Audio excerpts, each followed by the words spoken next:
So beta, first part of this question is name the other aluminium containing compound added to alumina and state its significance.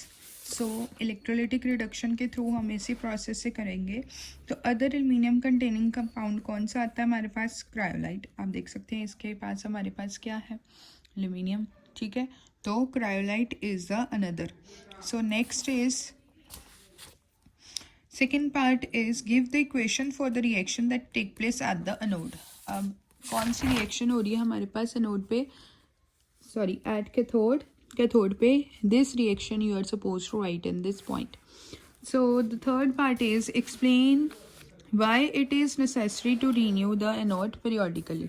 क्यों necessary है कि इसको हम anode को periodically renew करें? तो answer आएगा द क्योंकि जो ऑक्सीजन है वो लिबरेट कर जाती है एनोड पे और अटैक करती है कार्बन रूट्स को, ताकि वो बना लें carbon monoxide and carbon dioxide. So इनकी फॉर्मेशन ना हो, सो इसी रीज़न के कारण हम इसको रीन्यू करते हैं.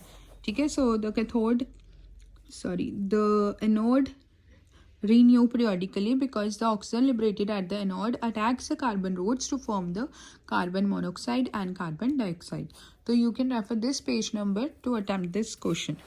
Okay, so the next question is give appropriate scientific,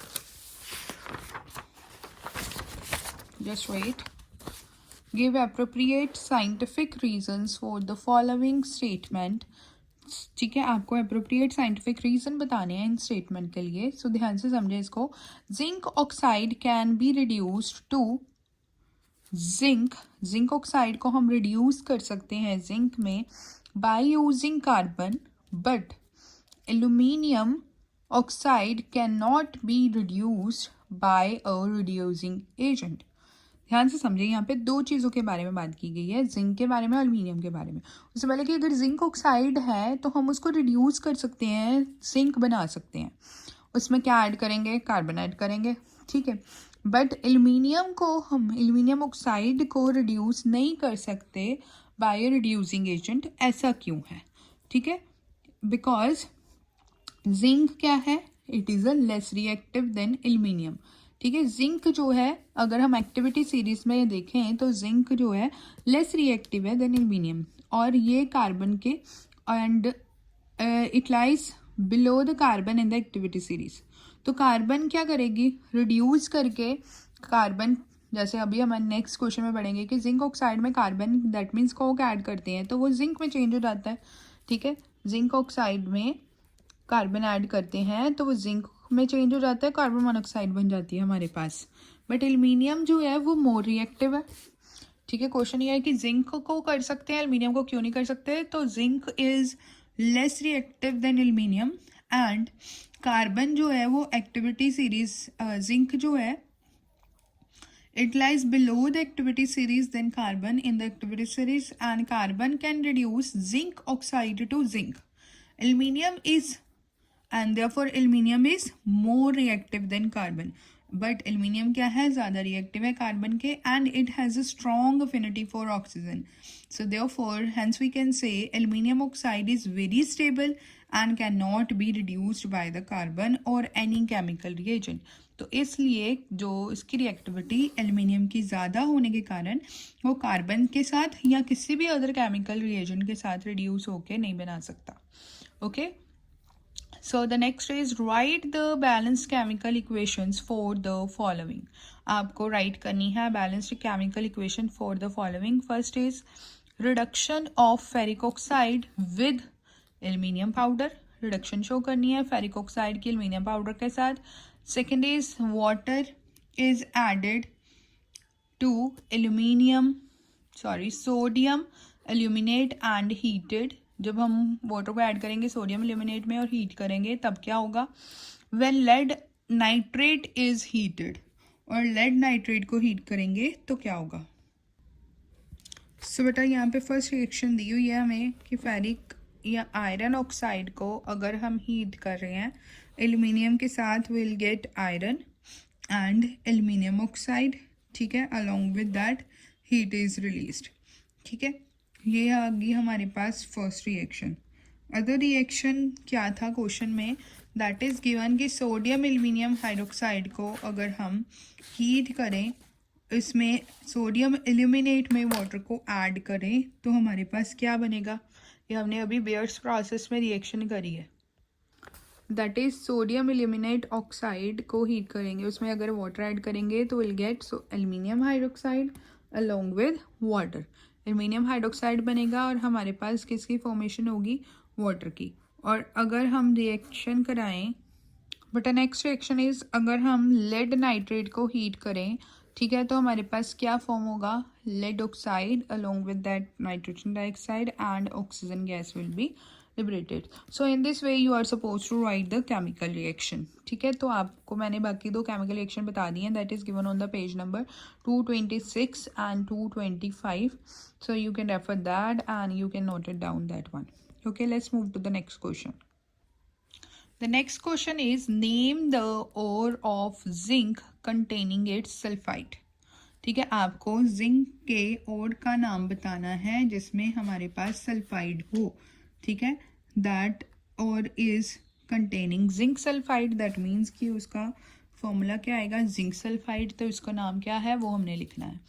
in the process of extracting zinc the above name और इज रोस्टेड।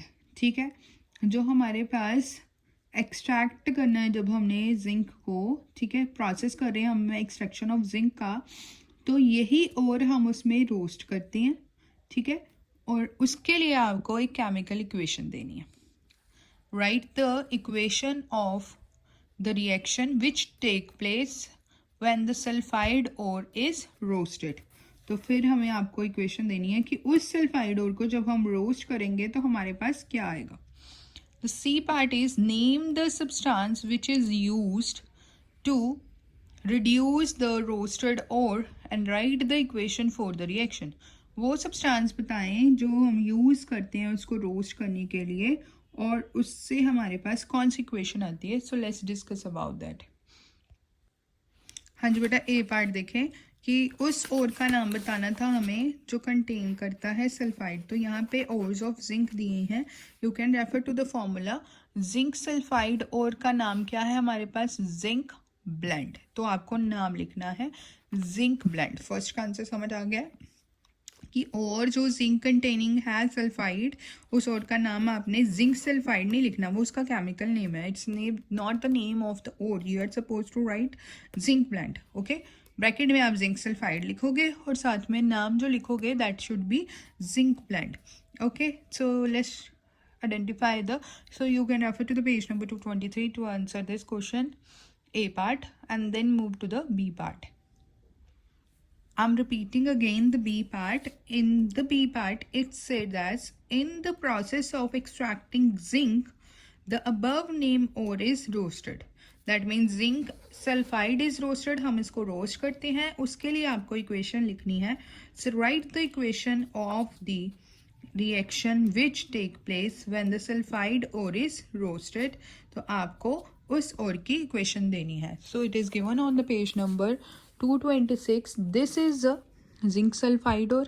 ठीक है, जब हम इसको रोस्ट करेंगे दैट मीन सल्फाइड ओर्स को हम ऐड करेंगे उसमें ऑक्सीजन और हीट करेंगे in the presence of excess air, तो हमारे पास क्या बन गया, जिंक ऑक्साइड। और this equation you are suppose to write in this point. ठीक है, फर्स्ट सेकेंड पार्ट में आपने यही और zinc blende is the answer of first one, that is zinc sulphide we can say. ठीक है, और सेकेंड में आपने उसकी ये इक्वेशन लिखनी है। अब बी पार्ट तो हो गया क्लियर। सी पार्ट देखें, name the substance used to reduce the roasted ore and write the equation for the reaction. थोड़ा सा कंफ्यूज करने के लिए उसने घुमा कर लिखा है, बट है कुछ नहीं, बहुत सिंपल है। देखिए उसने बोला अब उस सब्सटेंस का नाम बताएं जिसको हम यूज करते हैं रिड्यूस करने के लिए जो रोस्टेड ओर है। दैट मीन्स इसमें हमारे पास जो रोस्टेड ओर बनेगा तो आंसर क्या आएगा, so that is zinc oxide बनेगा। रोस्टेड ओर हमारे पास यही आया। अब इसको हमने क्या करना है, रिड्यूस करके उस सब्सटेंस को यूज़ करके इक्वेशन देनी है। तो क्या आएगी हमारे पास, zinc oxide plus coke add करेंगे, उसमें क्या बन गया हमारे पास अब जिंक प्लस कार्बन मोनोऑक्साइड। तो ये इक्वेशन आएगी इसमें। You are suppose to write this equation in this C part. Okay, so I hope this question is clear to all. Now in the tomorrow session we are going to revise the chapter mole concept. So you are supposed to revise all the numerical based questions and the formulas related to that chapter, and you must revise these questions and learn chapter metallurgy. Learn 1 to 6 question which we have discussed this one, and try to write the answers on your classwork notebook, sorry, on your homework notebook. Thank you.